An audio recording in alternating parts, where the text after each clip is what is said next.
Desde Mangos de Baraguá, en el año 1878, hay una larga tradición en Cuba de protestas. El pueblo cubano, con mayor o menor intensidad, según las circunstancias, se ha caracterizado por exteriorizar su sentir a través de manifestaciones. Nuestra Constitución regula hoy ese derecho ciudadano, siempre que se ejerza con respeto a la ley y al orden público, y siempre que tengan un carácter pacífico y no pretendan atentar contra el sistema que democráticamente elegimos los cubanos en el referendo de 2019. De algunas protestas que se han dado en los últimos días y de cómo son abordadas por la prensa enemiga, estaremos hablando hoy. Esto es Con Filo, un espacio para mostrar con todos sus matices las noticias, los hechos, las matrices de opinión que circulan en los medios y en las redes sobre la realidad cubana. Vamos a rasgar la costura de la manipulación mediática y adentrarnos en la arista filosa de los acontecimientos.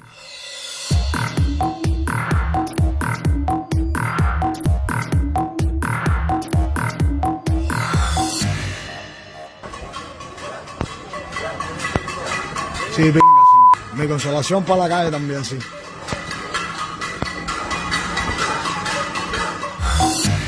Luego del incidente en Los Palacios, Pinar del Río, donde varias personas salieron a la calle sonando cazuelas y pidiendo a gritos que restablecieran el fluido eléctrico, este tipo de manifestación se ha repetido en otros lugares del país y es perfectamente normal y comprensible.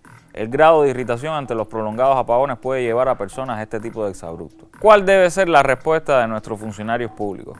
Pues la que dieron los dirigentes en aquella comunidad pinareña, o la que dio hace poco la gobernadora de Santiago de Cuba, Beatriz Johnson. Hablar con el pueblo, con transparencia y sensibilidad, sin miedo ni remilgos. Dar la cara. Entonces hay que tener confianza en que se va a revisar y que a las 4:30 de la tarde en Pérez Pino se le va a dar información a todo el pueblo de Santiago de Cuba de las afectaciones, las causas de la afectación, la situación que tenemos y la distribución de los bloques. Se va a replicar por la radio, se va a replicar por la televisión, en el cierre digital también.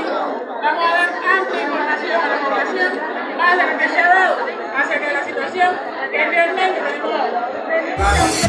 Por supuesto, esto es algo inadmisible e impensable para nuestros enemigos. Los esbirros de la dictadura rodeados de gente sin temor alguno, los represores rindiendo cuentas ante el pueblo, imposible. Por eso, cuando un grupo de personas intentó obstruir el paso en la autopista nacional utilizando a niños en un cordón humano, se llenaron de una cínica expectativa. La respuesta violenta de las autoridades les daría la excusa que tanto desean, la ansiada confirmación de todas sus teorías falaces. Pero volvieron a fallar.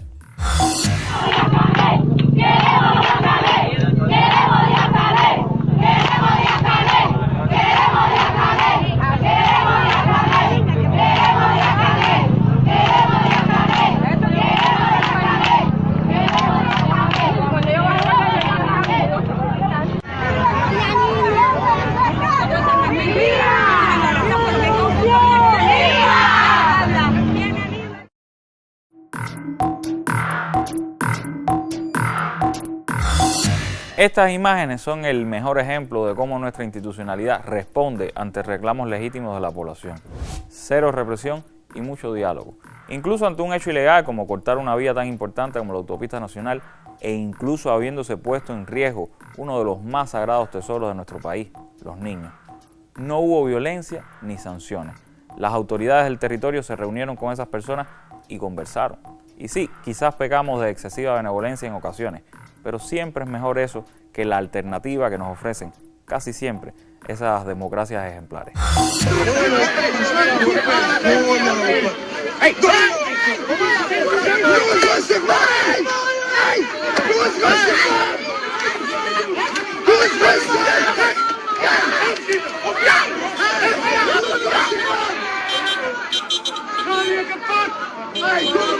Mensen delen, niets is helemaal gek.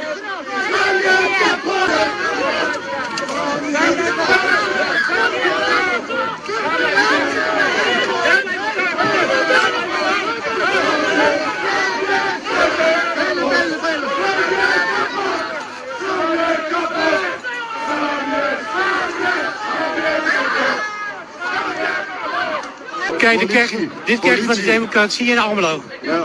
Zo gaat het nu. Nou, hier is weer bewijs, man. Como ya nos dimos una vuelta por Europa, sigamos por el mundo de la mano de Gabriela Fernández, que al regreso seguiremos con el tema de las protestas. Por ahora, quédese en la mira. Tantos lugares que hay en el mundo y la señora Nancy Pelosi, tercera figura política de nuestro buen vecino, decide hacer turismo diplomático en una isla china separatista, con la que ni siquiera Estados Unidos mantiene relaciones oficiales. Cuesta imaginarse una provocación más gratuita, aunque el imperio intenta ponernos ejemplos con una frecuencia bastante sospechosa.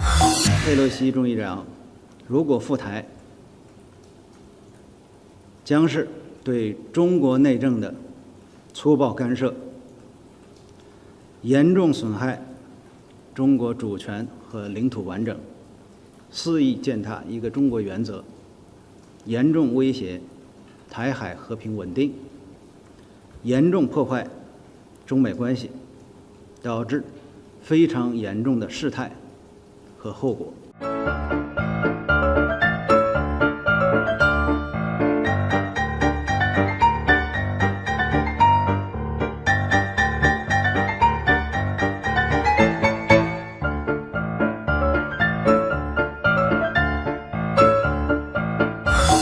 Lo único positivo que ha traído consigo una actitud tan irresponsable y deliberada es la experiencia única de ver a Trump diciendo algo prudente en las redes sociales.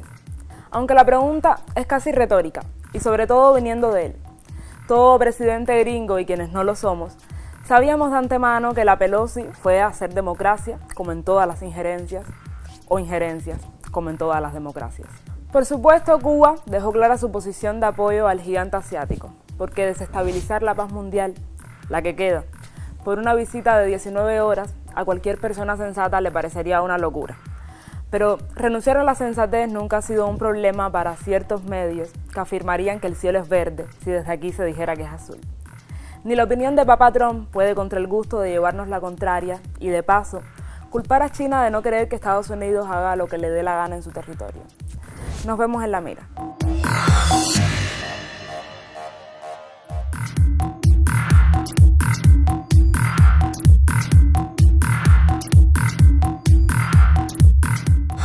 La cosa funciona así. Hay condiciones reales muy difíciles que propician un alto grado de irritación. Condiciones que, por supuesto, se tratan de atribuir en exclusiva a la mala praxis gubernamental y nunca al asedio económico contra Cuba. Luego, el hecho en sí, una cazuela sonando, un hombre embriagado que apedrea la sede de un gobierno municipal, gente en la calle, etc. Y todo eso, que en cualquier parte del mundo es lo más común y corriente, aquí se utiliza como materia prima para mostrar a un país en caos. Comienzan los influencers, los blogs y las páginas y cuentas de redes sociales. Luego pasan a la maquinaria de propaganda anticubana con sede y financiamiento estadounidense. Y finalmente llegan a la prensa internacional.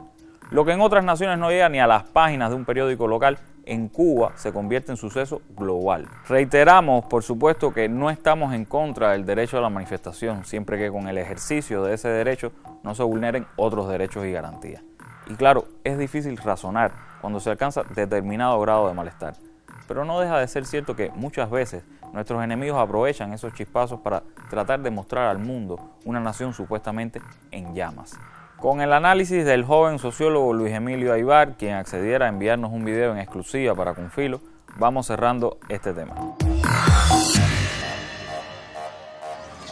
Bien, yo creo que el análisis más importante que nosotros debemos hacer va más allá de los acontecimientos coyunturales que tienen que ver con la protesta social en Cuba. Yo creo que nosotros necesitamos ampliar el análisis hacia los fundamentos de la protesta social en Cuba y las condiciones de posibilidad de la protesta social en Cuba, y creo que eso nos permitirá sacar conclusiones más profundas. En primer lugar, yo creo que hay que partir de que nosotros hicimos una revolución para que el pueblo tuviera el poder y por tanto que no tuviéramos que tirarnos a las calles para defender nuestros derechos, para defender nuestras reivindicaciones. Entonces, eso obliga a construir un sistema de poder popular que canalice todas esas demandas, que canalice todas esas reivindicaciones y que sea además eficaz. Y ahí tenemos todavía desafíos importantes.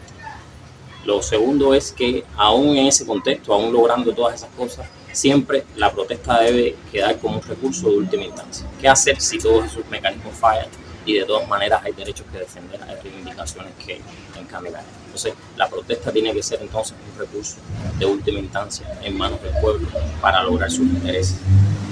Y el contexto actual es muy propicio para eso, porque se han acumulado toda una serie de deficiencias institucionales y también hay una situación muy compleja. Entonces, el contexto es propicio para que esto suceda. Ahora, ese descontento popular, la pregunta que tenemos que hacernos es cómo lo conducimos revolucionariamente. Yo creo que cuando nosotros entendamos que el descontento lo podemos conducir revolucionariamente, vamos a contar con una fuerza transformadora sin dudas extraordinaria y vamos a dejar de regalarle un vacío a la agenda opositora de derecha, contrarrevolucionaria, proimperialista, que sencillamente construye consignas y agendas para llenar ese vacío de descontento, para llenar esa necesidad de la gente de inspirarse o nombrar su lucha de alguna determinada manera. Cuando nosotros entendamos que defender la revolución también significa combatir todo tipo de arbitrariedad y que eso también significa hacerlo por la revolución, pues yo creo que vamos a dar un paso superior. Ahora, de todas maneras, esto tiene límites objetivos. Eso es importante que lo tengamos en cuenta. No todo lo vamos a poder transformar, ni siquiera mediante la protesta social. Hay límites objetivos en cada contexto de cosas que no están en nuestras manos cambiar por X o Y motivo. Quizás el caso de los apagones es el más ilustrativo, ¿no? Es decir, no se quita la luz porque se quiere. Hay una situación que hace que eso no se pueda resolver en lo inmediato.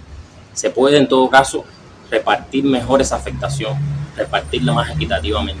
Eso sí se puede, pero resolver el problema de los apagones de inmediato no se puede. Entonces, hay límites objetivos.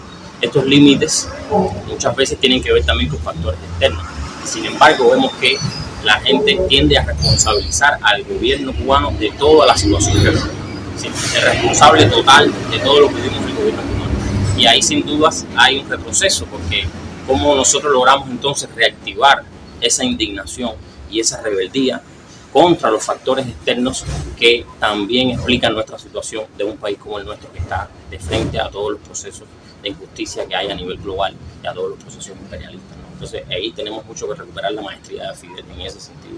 Y por último, cómo logramos conectar a la gente con un proyecto de cambio que nos permita superar esos límites y que la gente pueda luchar por ese proyecto de cambio, identificarse con ese proyecto de cambio de manera masiva. Y que esa, yo estoy seguro que va a ser la única manera de completar la revolución. No hay tiempo para más. Síganos en nuestras redes sociales, allí pueden protestar contra el programa en casi todas las plataformas. Da lo mismo si es un tweet, un post de Facebook o un comentario en YouTube. También pueden quejarse en persona si llegan a vernos mañana en la Peña de la Pupila Afilada, que comenzará como siempre a las 6 de la tarde en la Casa de la Amistad, donde entre otras opciones de lujo contaremos con la actuación del Grupo Moncada y celebraremos el primer año de nuestro programa y los 19 de Cuba Debate. Recuerden que regresamos el martes justo antes de la novela. Hasta entonces, manténgase con filo. Chao.